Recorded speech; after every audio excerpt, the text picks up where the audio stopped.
날씨가 많이 춥습니다. 우리 더욱더 건강에 유의하시고 또 우리 주변에 있는 우리 연약한 또 우리 성도들 이웃들을 돌보는 또 그런 시간이 되기를 바랍니다. 미국의 유명한 그 영화 배우 중에 톰 크루즈라는 그 배우가 있잖아요.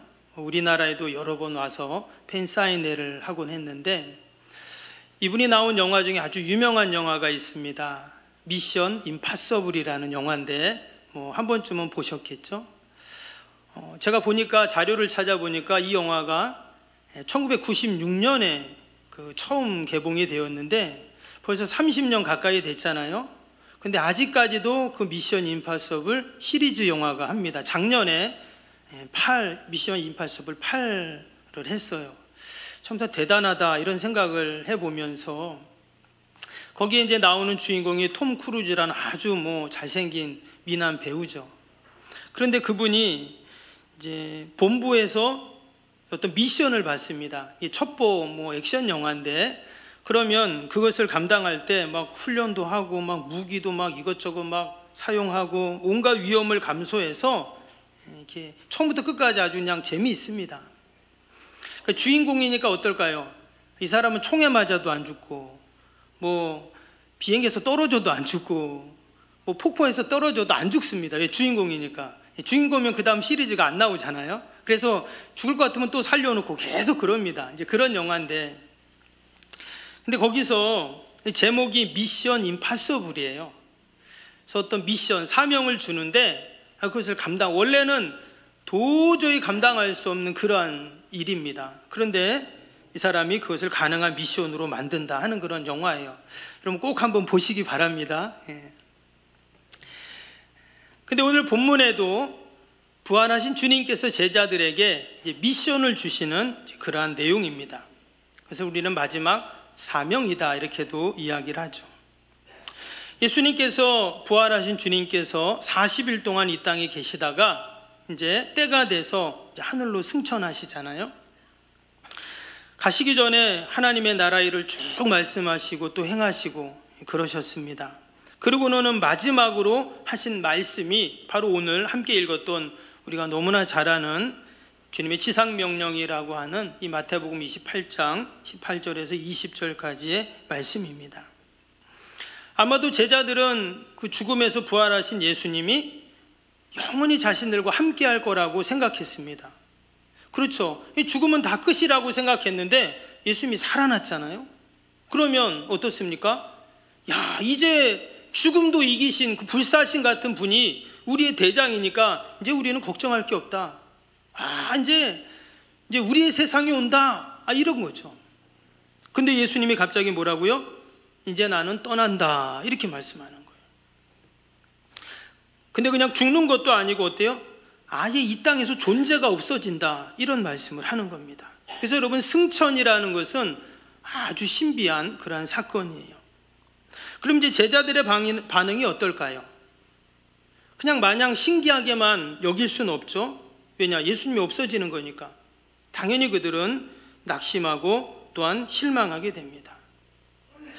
오히려 지난 40일 전에 예수님이 골고다 언덕에서 십자가에 못 박혀 죽으실 때보다 아마 더 큰 낙심과 절망이 됐는지도 몰라요.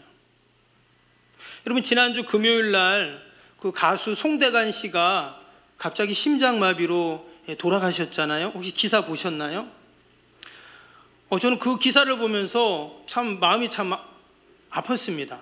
제가 그분을 개인적으로 알지도 못하지만 그래도 우리가 그 송대관 씨 노래 다 알잖아요. 쨍하면 해 뜰 날. 모르는 사람 있나요? 우리나라 국민 중에.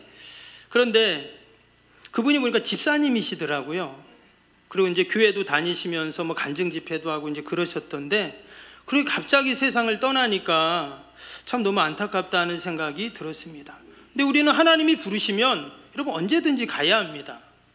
그게 나이가 많은 노인이건 아니면 어린아이건 아니면 젊은이건 하나님이 부르시면 우리는 오늘이라도 내일이라도 갈 수밖에 없는 것이죠. 그런데 우리가 개인적으로 알지도 못하는 분이지만 그냥 이름만 알고 가수라는 것만 아는 그분인데, 그런 사별도 참 안타까운데 여러분, 오랫동안 사랑과 정을 나누었던 우리의 가족 또는 친구 또는 지인들이 과 이별하고 또 여러분 세상을 떠난다면 어떨까요? 너무나 마음이 아프죠. 지금 예수님과 제자들이 그랬다는 겁니다.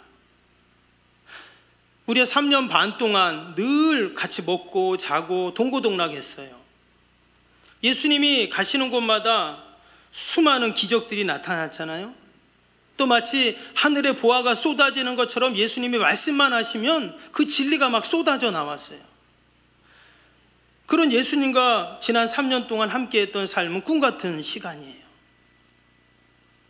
여러분, 우리도 예수님 처음 만났을 때가 있어요. 그때가 뭐 옛날 몇십 년 전이든 뭐 작년이든, 여러분, 우리가 처음 예수님 만났을 때 어때요? 정말 꿈꾸는 것 같잖아요. 막 구름 위를 걷는 것 같고, 그 은혜가 얼마나 감사한지 몰라요. 제자들도 지난 3년 반 동안 그랬다는 겁니다. 근데 그런 예수님이 지금 존재 자체도 없어지겠다. 이건 절망이죠. 그런데 오늘 마태복음에는 나오지 않지만 똑같은 이 내용이요, 이 상황이 누가복음에도 나와요. 근데 그 누가복음에는 뭐라고 말해놨냐면, 누가복음 24장 50절 53절 한번 보시면, 예수께서 그들을 데리고 베다니 앞까지 나가서 손을 들어 그들에게 축복하시더니 축복하실 때 그들을 떠나 하늘로 올라가시니 그들이 그에게 경배하고 큰 기쁨으로 예루살렘에 돌아가 늘 성전에서 하나님을 찬송하니라. 지금 똑같이 예수님이 제자들 앞에서 하늘로 올라가셨다 그랬죠? 승천하시는 거예요. 제자들이 보는 앞에서 그냥 서서히 사라지는 겁니다. 마치 우리가 하늘에 비행기가 날아갈 때 보면 그냥 요란하게 날아가다가 점점 멀리 가면 이제 안 보이잖아요. 마치 예수님이 그랬다는 거예요.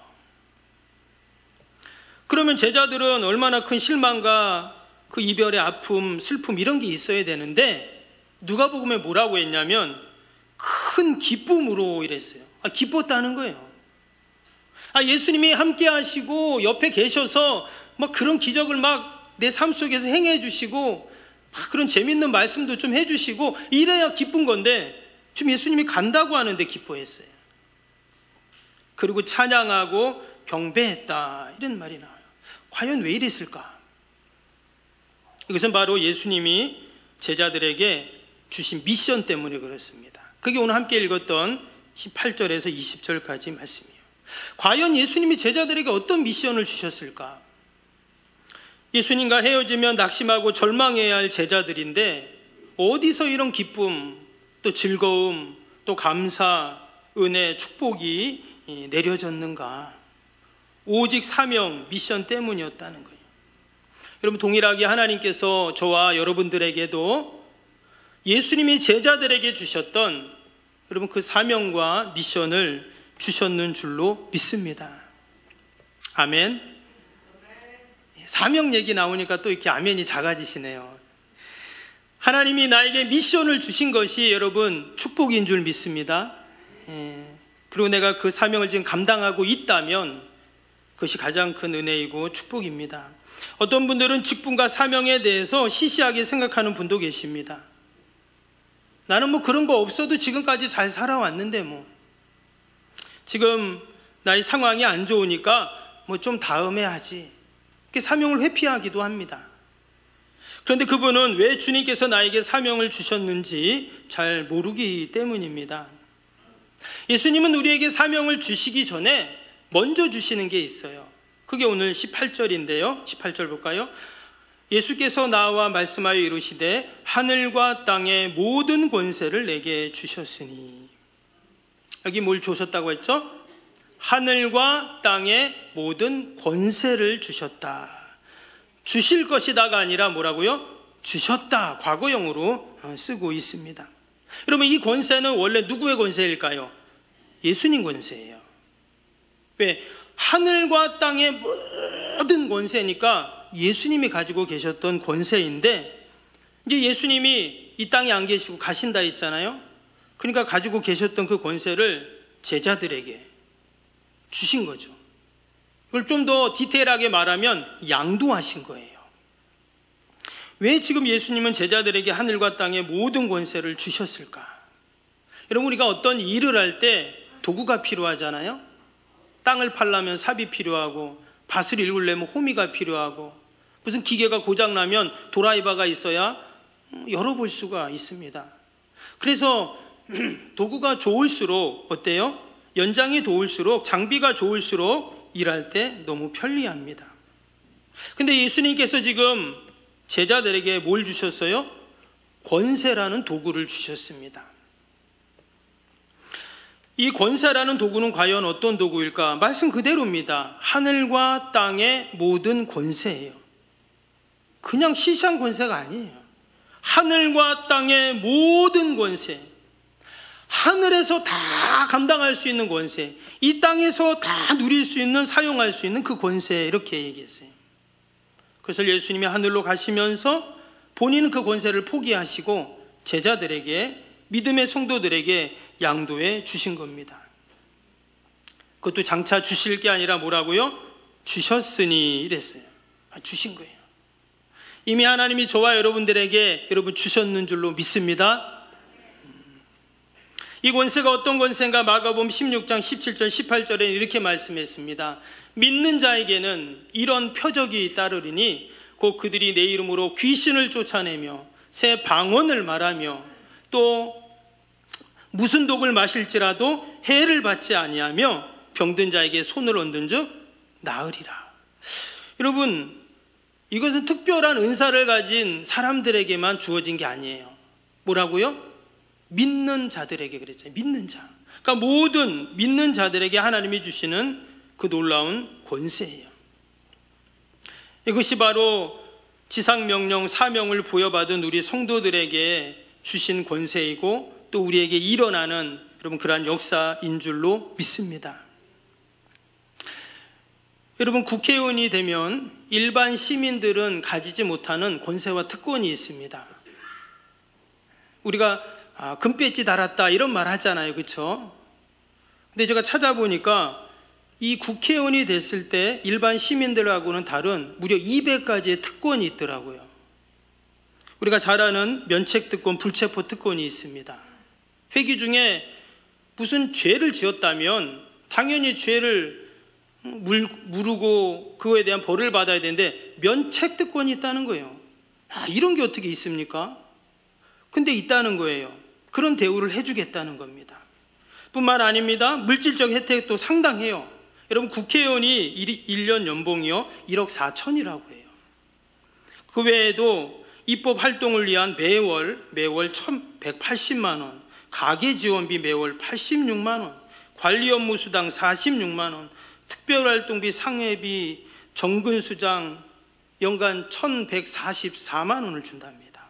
또 국회의원은 총 9명의 보좌관을 채용할 수 있는데 보좌관 9명, 비서 2명, 또 비서관 2명, 인턴 2명 다 세금으로 다 그 사람들을 다 지원해 줍니다. 또 기차나 배나 비행기나 다 무료예요.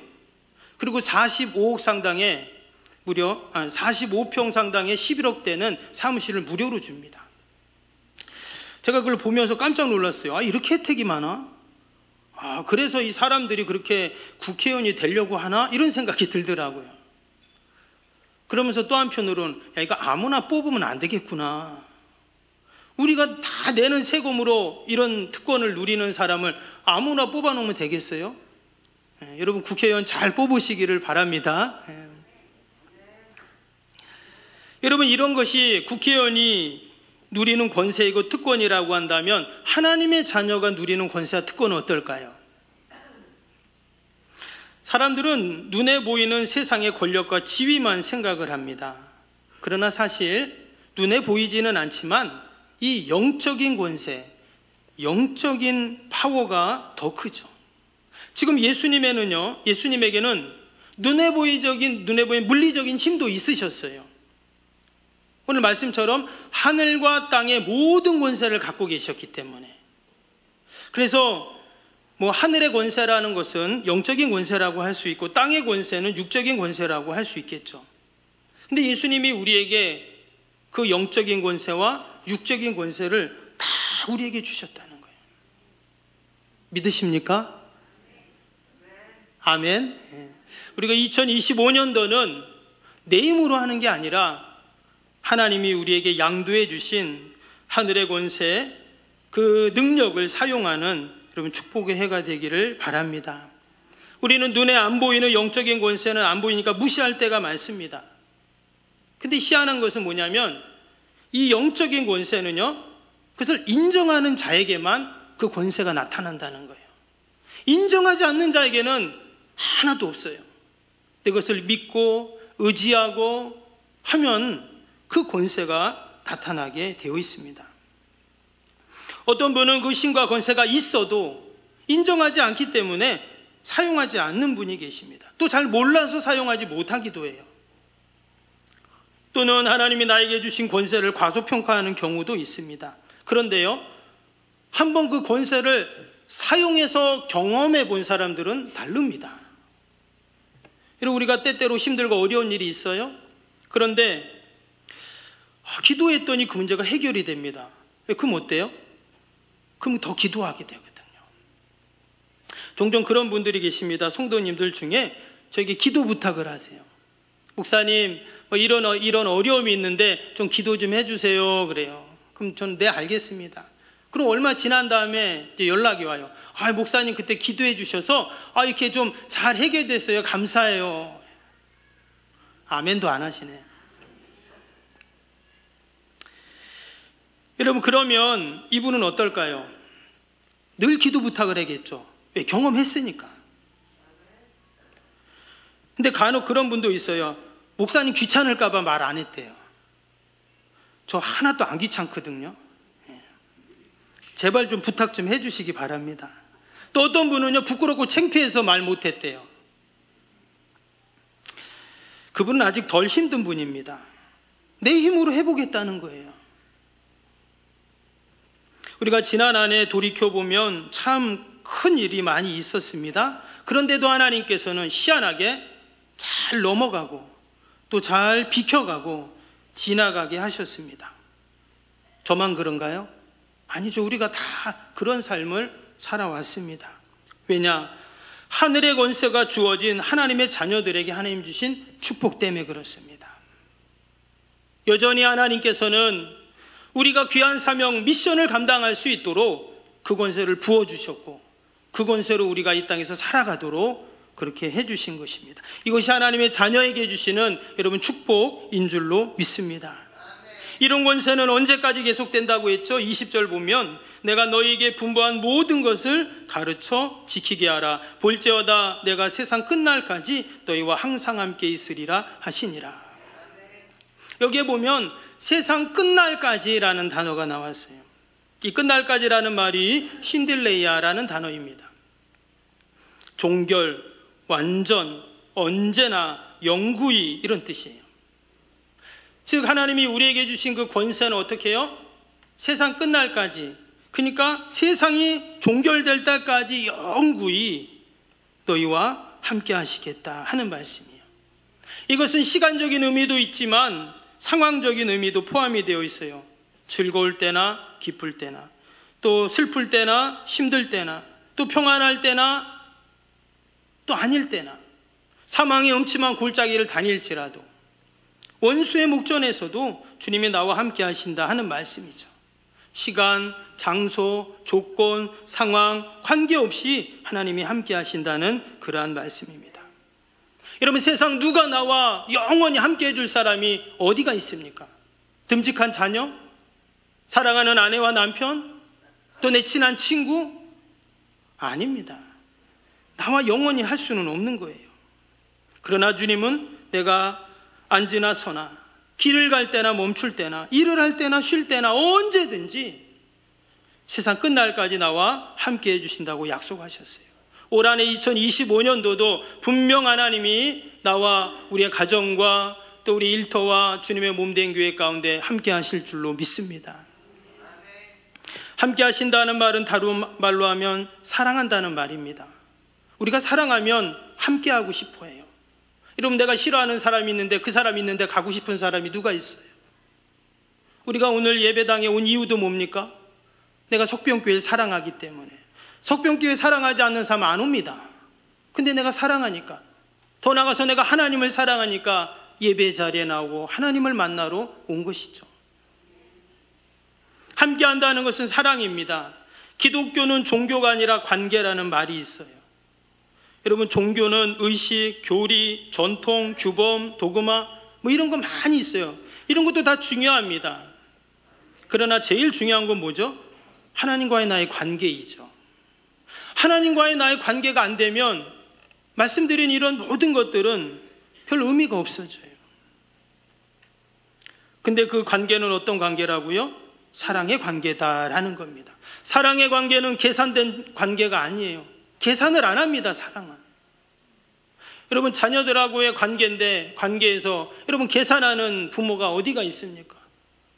오늘 점심 밥값 얼마, 또 뭐 용돈 얼마, 뭐 가계부 써놓을 수는 있지만 그거를 받으려는 부모가 있겠습니까? 왜? 사랑의 관계이기 때문에. 하나님과 우리의 관계도 마찬가지예요. 사랑의 관계. 늘 함께 하시고 언제나 함께 하시고 영원히 함께 하신다고 하신 그 하나님께서 여러분, 우리에게 올 2025년도 함께 하시는 임마누엘의 은혜로 도와주실 줄로 믿습니다.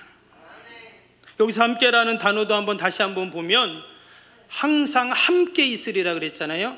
이 함께라는 단어가 메타라는 단어입니다. 우리는 함께 하면은 그냥 같이 한다 이렇게만 생각하는데, 원래 이 메타라는 단어는 비하인드예요. 배후에라는 뜻입니다. 그러면 뭐예요? 너희와 항상 내가 배후에, 뒤에 있겠다, 이런 말씀이거든요. 여러분, 왜 하나님이 내 뒤에 배후에 있을까요? 내가 지치면 밀어주겠다는 거예요. 마치 이스라엘 백성들이 출애굽에서 그 홍해를 가르고 건너갈 때 뒤에 막 애굽의 군대가 막 왔잖아요. 그때 어떻게 합니까? 하나님께서 불기둥을 뒤에 탁 세우셔가지고 그 배후에서 그들이 오지 못하도록 딱 막아주시는 거예요. 그때 이 메타라는 단어가 나오게 됩니다. 하나님이 보호해 주시고 지켜주시겠다는 거예요. 하늘과 땅의 권세로 우리를 그렇게 지켜주시겠다. 때문에 우리가 2025년도도 다들 힘들다 말하고 어렵다 말하지만 우리는 하나님이 함께 하시기 때문에, 내 배후에 주님이 함께 하시기 때문에 우리는 늘 감당할 수 있는 줄로 믿습니다. 시편 50편 12절에 보면 여호와께서 너희 앞에서 행하시며 이스라엘 하나님이 너희 뒤에서 호위하시리니 너희가 황급히 나오지 아니하며 도망하듯 다니지 아니하리라. 여기도 보니까 우리 주님께서 어떻게 해요? 우리 앞에서 행하신다고 했어요. 또 내 뒤에서 나를 호위해 주신다고 했어요. 여러분, 우리가 올해 2025년 어떤 일이 있어도 이런 하나님이 나를 도와주시고 지켜주시는 은혜 가운데 우리가 넉넉히 승리할 줄로 믿습니다. 하나님이 짠 하고 나타나가지고 내가 너 지켜줄게, 여러분 이렇게 말해야 내가 아멘 하는 게 아니라 여전히 하나님께서 우리에게 말씀하고 계시잖아요. 내가 이 말씀을 붙잡으면 그 말씀이 내 안에 들어와서 그 말씀이 역사가 되고 능력이 되고 여러분 은혜가 되는 줄로 믿습니다. 시편 기자는 이렇게 고백했어요. 만군의 여호와께서 우리와 함께 하시니 야곱의 하나님은 우리의 피난처시로다. 우리 아까도 찬양했죠? 주님이 나의 피난처가 되신다는 거예요. 내가 지금 힘들고 어렵고 혹 외롭고 그런 일들이 있다면 여러분, 우리가 피할 곳은 세상이 아닙니다. 세상 끝날까지 나와 함께 하시겠다고 하신 내가 주님께로 피하는 거예요. 그러면 주님께서 말씀대로 늘 나를 사랑으로 돌보시고 임마누엘의 은혜로 함께 하시는 그 하나님께서 나와 함께 하시고 도우시는 그 은혜와 복이 분명히 있을 줄로 믿습니다. 그러면 마지막으로 우리에게 주신 사명이 뭘까요? 19절 20절을 다시 한번 보겠습니다. 그러므로 너희는 가서 모든 민족을 제자로 삼아 아버지와 아들과 성령의 이름으로 세례를 베풀고 내가 너희에게 분부한 모든 것을 가르쳐 지키게 하라. 여기 아주 중요한 말씀 가운데 그러므로라는 단어가 나왔어요. 19절에 그러므로. 이 그러므로라는 접속사는요, 앞에 나온 모든 내용들을 다 이제 받는 거잖아요. 뭐 쭉 얘기하시고 행하시고 이 모든 것 다 끝난 다음에 그러므로 뭐요? 우리에게 사명을 말씀하고 계십니다. 이것은 지난 40일 동안 예수님이 부활하시고 그리고 승천하기 전까지의 40일 동안의 모든 일도 말하지만 지난 3년 반 동안의 공생의 기간 동안 말씀하시고 보여주신 모든 것의 결론이기도 해요. 근데 그것이 뭐라고 했습니까? 모든 민족으로 제자를 삼으라.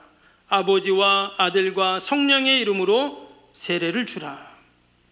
바로 영혼구원에 대한 복음 전파 사명을, 지상 명령을 우리에게 주신 것입니다. 이것이 바로 교회가 존재하는 목적, 교회가 장차 나가야 할 방향, 또 교회 사역의 기준, 또 우리 성도들이 해야 할 사명입니다. 여러분, 우리가 새 성전 건축을 기도하고 준비하고 있습니다. 벌써 3년이 되었는데요. 하나님이 우리에게 더 기도하라고 하시는가 보다 하는 마음도 같지만 또 한편으로는 왜 우리가 새 성전을 지어야 하는가? 바로 오늘 이 말씀 때문에요. 주님의 그 마지막 명령, 그 지상 명령, 사명을 감당하기 위해서. 그러면 교회 일만 그럴까요? 여러분, 우리 공부하는 학생들이 있습니다. 또 내가 일터에서 일을 합니다. 우리 믿음의 성도들은 이 또한 다 사명 때문이에요. 내가 사람을 만나고 또 내가 뭔가를 계획하고 소망하고 우리의 모든 삶의 기준은 여러분 하나님이 우리에게 주신 그 사명 때문인 줄로 믿습니다. 그 사명 때문에 하나님이 오늘 함께 읽었던 것처럼 하늘과 땅의 모든 권세를 주셨고, 그러니까 사명이 없으면 하늘과 땅의 모든 권세를 하나님이 우리에게 주실 이유가 없어요. 말씀드렸죠? 어떤 일을 하기 위해서 도구가 필요한 겁니다. 땅을 파기 위해서 삽이 필요한 거예요. 밭을 일구기 위해서 호미가 필요한 것입니다. 하나님이 우리에게 하늘과 땅의 모든 권세를 주시고 세상 끝날까지 너희와 함께 하시는 임마누엘의 은혜와 축복은 결국 사명 때문이었다는 것을 우리가 알 수가 있는 것이죠. 우리가 올 한해도 2025년 벌써 여러분 한 달이 지났잖아요. 아니, 한 달이 뭡니까? 오늘 2월 9일이니까 벌써 열흘이 다 지나가고 있는데 얼마나 세월이 빠릅니까? 우리가 남은 11달을 여러분 어떻게 살아야 할까요?